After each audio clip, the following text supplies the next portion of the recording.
राम मंदिरातील दान चोरी प्रकरणाची सध्या संपूर्ण देशभरात चर्चा आहे. यामध्ये आणखी एका प्रकरणाची चर्चा आहे ती म्हणजे फैजाबाद कोर्टाने बार असोसिएशनने एक निर्णय घेतलेला आहे की या प्रकरणातील जे आरोपी आहेत त्यांची कुठली केस आम्ही लढणार नाही. माझ्यासोबत बार असोसिएशनचे जे महामंत्री आहेत ते आहेत. सर, स्वागत है आपको लोकमत में। क्या मसला है देश भर में अभी अयोध्या की जो चर्चा शुरू है, क्या मसला है? देखिए, यहाँ पर राम मंदिर निर्माण हो रहा है, जिसमें चढ़ावा चोरी का प्रकरण ये टीवी के माध्यम से, न्यूज़ के माध्यम से हम लोग को पता चला, जिसको जानने के बाद हम लोग बहुत दुखी हुए। क्योंकि अधिवक्ता संघ ही इस मंदिर की लड़ाई यहाँ से लेकर सुप्रीम कोर्ट तक लड़ा है। यहाँ की चाहे वकील हो, चाहे जो भी है, सारे वकील लड़े हैं।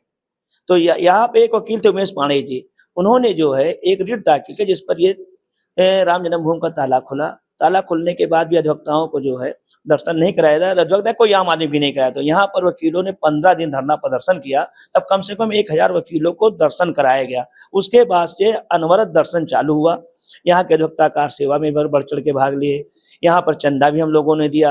लेकिन मंदिर बनने के बाद जिस तरह से चढ़ावा चोरी होने लगा, जो पेपर से और हम लोगों को मीडिया के माध्यम से जानकारी हुई, तो हम लोग काफी दुखी हुए। तो हमारे संघ ने इस मामले को लिया कि इस पर जो जांच कराई जाएगी और इस पर एफआईआर लिखाई जाएगी। संघ के दबाव में एक एफआईआर लिखी तो गई, लेकिन वो केवल लोगों को बचाने, छोटे कर्मचारियों को पर एफआईआर लिखाई गई। जो जिम्मेदार लोग थे, चंपत राय, अनिल मिश्रा, गोपाल राव आदि बहुत से ऐसे लोग थे जिनको ये बड़ी जिम्मेदारी थी, उनके ऊपर एफआईआर लिखाई गई और एफआईआर वादी मुकदमा कृष्ण मोहन द्वारा लिखाया गया। वो वही उसी कर्मचारी हैं। इस तरह से उस एफआईआर से आम जनमानस संतुष्ट नहीं है, अधिवक्ता संघ भी संतुष्ट नहीं है। इस लोगों ने इस मामले को फिर हम लोगों ने सदन के माध्यम से उठाया। सदन में हमारी बात तय हुई थी कि थाना राम जन्मभूमि में एक एफआईआर दर्ज कराई जाएगी। 2 जुलाई 2026 को हम लोग के लगभग 12 बजे राम जन्मभूमि थाना में गए थे। वहां पर एक एफआईआर तहरीर दिया, जिसको उन्होंने जीडी पर अपने एंट्री किया और एक पीली पर्ची दिया था। लेकिन अभी तक उन्होंने कोई एफआईआर इन तीनों लोगों के खिलाफ नहीं दर्ज किया। आज हमारे संघ में निर्णय लिया गया, फिर से निर्णय हुआ, मीटिंग हुई, निर्णय लिया गया। निर्णय के अनुसार ये बात तय हुई कि हम लोग एसएसपी साहब से जाके मिले और एफआईआर दर्ज कराने पर चर्चा की जाए। लगभग सैकड़ों वकील प्रतिनिधिमंडल के साथ जो एसएसपी साहब के पास मिलने गए थे। एसएसपी साहब ने हमारी तहरीर ले लिया है। तहरीर लेने के बाद उन्होंने भी आश्वासन दिया कि हम इसको पढ़ेंगे और विधिक राय लेंगे, एफआईआर दर्ज की जाए कि ना दे, मतलब जिससे जो उनका अपना विधिक राय है। अभी मैं जस्ट देके ही आ ही रहा हूँ, जैसे आप आए हैं। अभी अपन ने देखा तो एक आदमी ऐसा है इसमें जो आरोपी है वो चंपत राय जी का सहकारी है, उनका ड्राइवर भी है, बाकी भी काम वो उनके देखता है। एक मंदिर से लोगों की बहुत बड़ी आस्था जुड़ी है, पूरे विश्व में जितने हिंदू है उनकी आस्था का स्थान है। क्या लगता है इसके बारे में? जो जो लोग जिम्मेदार थे, वहाँ की जिम्मेदारी जिनके ऊपर थी, उन्होंने ऐसा किया, ऐसा लगता है? भाई देखिए, जो व्यक्ति जिम्मेदार होता है, जिसका पद होता है वही उसे जिम्मेदारी होती है। जैसे चंपत राय जी, अनिल मिश्रा जी, गोपाल राव जी थे, तो इनकी पूरी जिम्मेदारी थी। नैतिकता के आधार पर इनको, इनके ऊपर तो एफआईआर होनी ही चाहिए थी। जो व्यक्ति जिम्मेदार होता है, अगर कोई घटना घटती है तो उसी के ऊपर होता है। जैसे अभी समझ लीजिए एसएसपी फैजाबाद में है, अगर कोई घटना फैजाबाद में घटती है, कोई गंभीर घटना घटती है, तो ऊपर से प्रशासन, शासन की गाज जो एसएसपी साहब के ऊपर गिरेगी। तो इसी पर जैसे मैं महामंत्री बार एसोसिएशन का हूँ, यहाँ पर कोई घटना घटती है, कोई चीज चोरी होती है, तो मेरी जिम्मेदारी है। तो इसी प्रकार जो जिम्मेदार लोग थे उनके ऊपर एफआईआर नहीं लिखाई गई। अभी आप एफआईआर जो लिखाई गई थी, पहले देखे होंगे, उसमें इनके ही कर्मचारी थे, किसी के न पिता का नाम नहीं है, किसी का पता नहीं है। तो किसको आपने भर लिया था उठा के लाके? अरे भाई, आपका कर्मचारी था, आपको उनको वेरिफिकेशन करा चाहिए, उनका नाम, पिता का नाम, सब सारी चीज पुलिस वेरिफिकेशन होना चाहिए था।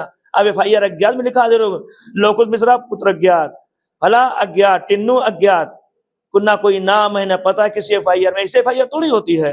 लेकिन जो मंदिर में ट्रस्टी है वो उनकी सहयोगी है, उनके रिलेटिव, ऐसा भी सामने आ रहा है अभी। भाई देखिए, अभी तो जांच हो रही है, हम लोग मीडिया के माध्यम से जान रहे हैं। जो निकल के बात आ रही है वही से हम लोग भी जान रहे हैं, जो आप लोग सुन रहे हैं। 40 दिन में, पिछले 40 दिन में 70 बार वहां पे चोरी हुई, किसी का भी वहां पे ख्याल नहीं है। आज जो लोग वहां पे जा रहे हैं उनकी चौकसी हो रही है, उनकी पूरी पूछताछ होती है, लेकिन मंदिर वालों की कुछ होती नहीं। उस पर निगरानी कौन रखेगा? आप भाई, सरकार ने अपनी निगरानी व्यवस्था बनाई थी, वो निगरानी व्यवस्था को सारे लोग मिल मिला के इस तरह से चोरी चकौड़ी की गई है।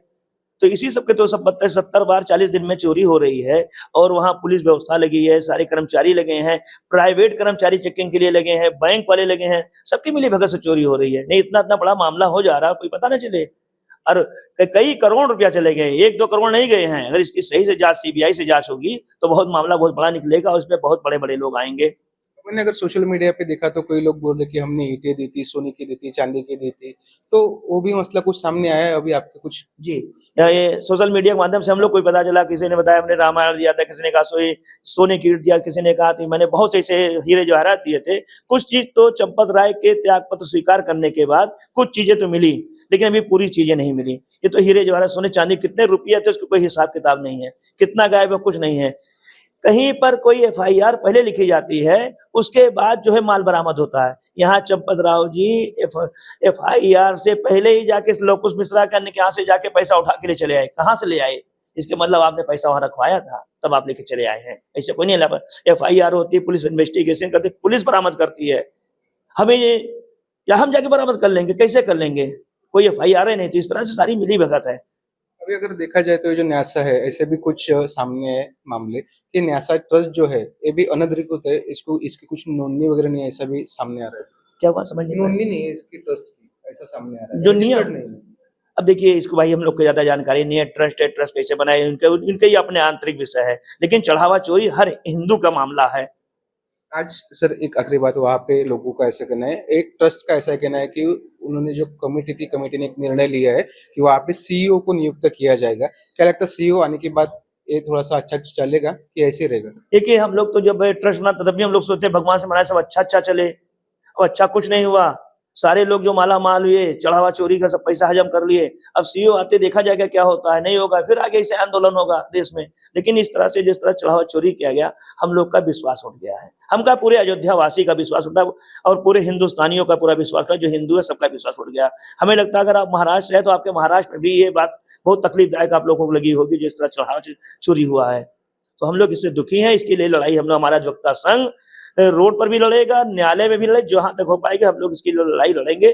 जो भी हो पाएगा सुप्रीम कोर्ट तक लड़ेंगे। एकूणच हे होते फैजाबाद बार असोसिएशनचे महामंत्री, ते हे लढाई लढत आहेत. आपण जर या ठिकाणी बाहेर पाहिलं तर या असोसिएशनने एक महत्वाचा जो आहे तो निर्णय घेतलेला आहे, आणि हा निर्णय घेतल्यानंतर ही जी बार असोसिएशन आहे, याच बार असोसिएशनचा जो निर्णय होता, अध्यक्ष असतील, महामंत्री असतील, पदाधिकारी असतील, त्यांनी सांगितलेलं होतं की यामध्ये जेवढे आरोपी असतील त्यापैकी कुठल्याही आरोपीची जी आहे ती आम्ही केस लढणार नाहीये, असं सुद्धा त्यांनी सांगितलेलं होतं. एकूणच या प्रकरणात पुढे काय होतं याकडे सर्वांचं लक्ष लागलेलं आहे.